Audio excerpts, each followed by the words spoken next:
Lavane, we're out here, central London. You're sleeping rough with your dog. Yeah. Tell me about it. Basically, I was married for 10 years. He was Algerian, I'm English. We had very different cultural backgrounds.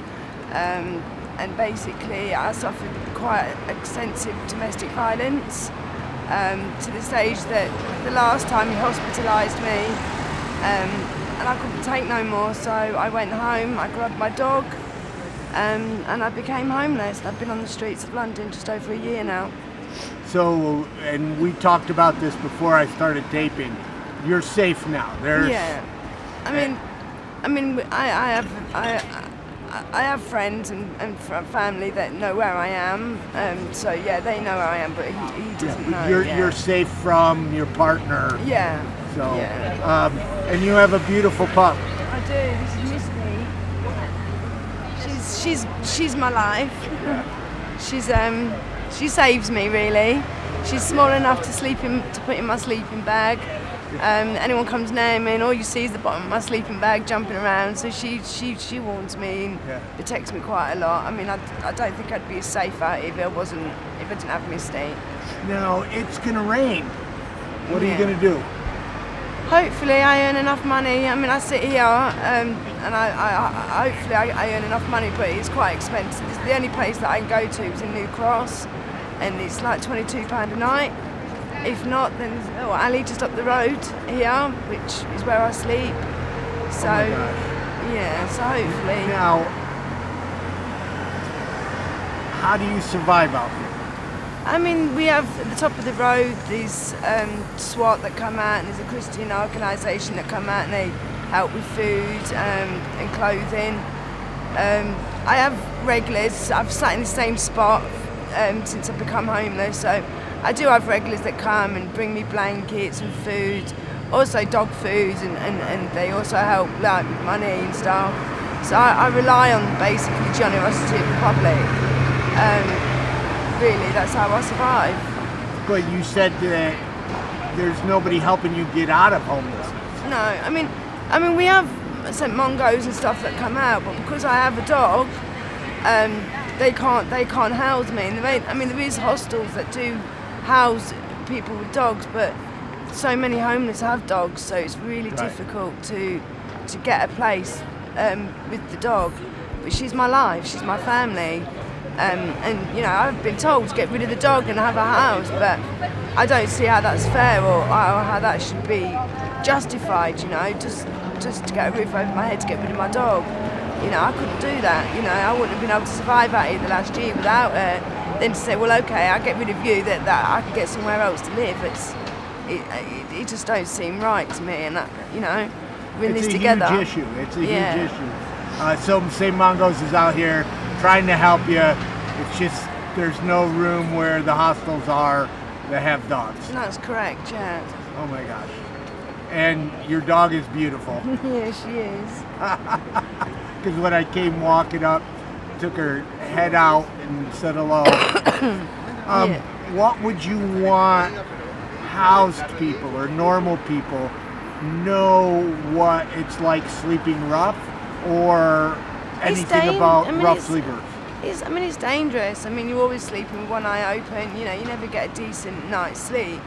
You know, I mean, I used to sleep at the bottom where the Tesco's is, and because we used to sleep like this way diagonally, I'd wake up with people jumping over me, think it's, you know, people that are drunk running across and jumping literally hurdling over me, and thought it was fun, you know. I mean, having people go past you covering their nose like, you know, like you're not a person, you know. It doesn't mean because I'm homeless that I'm not human, you know. I have feelings too, you know. There's this stigma that everyone who's homeless are either alcoholics or drug addicts, and there is drug addicts and alcoholics that are homeless, but there's also people that are actually out here because they have no choice. You know, it's either this or death. You know, to have your partner grab you around the throat and nearly strangle you to death, it's not a way of life. It's not a way to be. Yeah, and even the people that are abusing drugs or with mental health, they're real people too. Yeah, they are, and there's people that are trying to suppress their feelings or are trying to not deal with it. Because they don't. They know they should do. They do not call the people. I'm sorry I said that. I shouldn't really say that. The human being like, no, they should help you. Yeah, they don't though. They don't. You can't just sit down and the car is freezing. I've been at it for a year. For last Really? year. Yeah. I'm sorry. Yeah, no, it's all right. I'm videotaping. Sorry, it's fine. It's fine. Sorry, and I said, look after yourself. Thank you. How about the dog? He's got any food? Yeah, she's got food. Thank you. Have a good evening. Thank you. So sorry. So she was more concerned about the dog than you. Oh, you get that regular. I mean, a lot of people are more concerned about the dog. I mean, there's people that assume that I just have her to make money. I mean, don't get me wrong, she helps. You know, there's a lot of people that do care about Misty more than they do me. And they do help and give more generosity. It's so wrong. But, you know, I mean... I have never met a homeless person that didn't put their dog first. Yeah, Their dogs eat before they do. Precisely. Their dogs get the blanket before they do. Even when the rain comes, the umbrella goes over her before it does me. The dog is treated better than house people treat. Yeah. But she was up here, this woman was basically complaining about the dog outside, forgetting you're a human. Yeah. And I love pet. We were talking about your dog. You have a beautiful dog. Yeah. How does that make you feel? It hurts. It hurts, as I said. I mean, we're seen as not normal people. We're seen as a different species almost. You know, as I said, it's a great big stigma about people and homelessness, and you know, not many people will actually come down and find out what it's truly like and the way it is for people that are homeless. I mean, I've had people come past me and tell me how wrong I am to have my dog out on the streets. I mean, but when I became homeless, because I've had her since she was 6 weeks old, when I became homeless, I actually rehomed Misty because of her being so small, and it was Christmas time when I came out, and I was really concerned for her myself, but I rehomed her, and after 4 days I got a phone call to say that I had to go back and get her because she just wouldn't settle, she wouldn't eat, she wouldn't stop pining. So we've never been separated since because... Well, a house dog is usually put in a cage or a room while people are at work. Yeah. She's pup, with me 24/7. Right, is being loved and cuddled and not ignored 8-9 hours a day. No. People just have... oh my gosh. Their own views, and as I said, there's just this different stigma, you know, automatically, you know. I mean, my friend who sat here, he was here 15 years, and he was found through his dog. I mean, he was actually identified through his dog. And he was sat here, as I said, for 15 years. He was homeless for 15 years. And they wouldn't have known who he was. It was because of his dog having a tag around his neck, and that is how they realised who Nick was. It's crazy. It's really crazy. Anything else you'd like to add?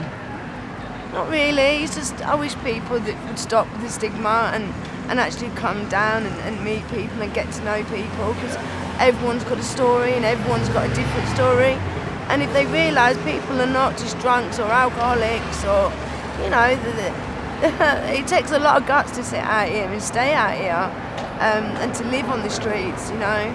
It's not by choice. No. I mean, there is people by choice, but again, most people are driven to it, and then it becomes a way of life. You know, you get used to it. The people that say they want to be out here have given up. Precisely. And they try to get, you know, support from different services, and after a while they just adapt to it's like prisoners. I mean, when they've spent all their time in prison, they become institutionalized, and it's the same with exactly. I never thought of it like that. If you had 3 wishes, what would they be? 1, to be able to have a home for me and my dog, to be able to get a job, and to have a stable life. Great wishes. Well, thank you very much for talking. Thank you.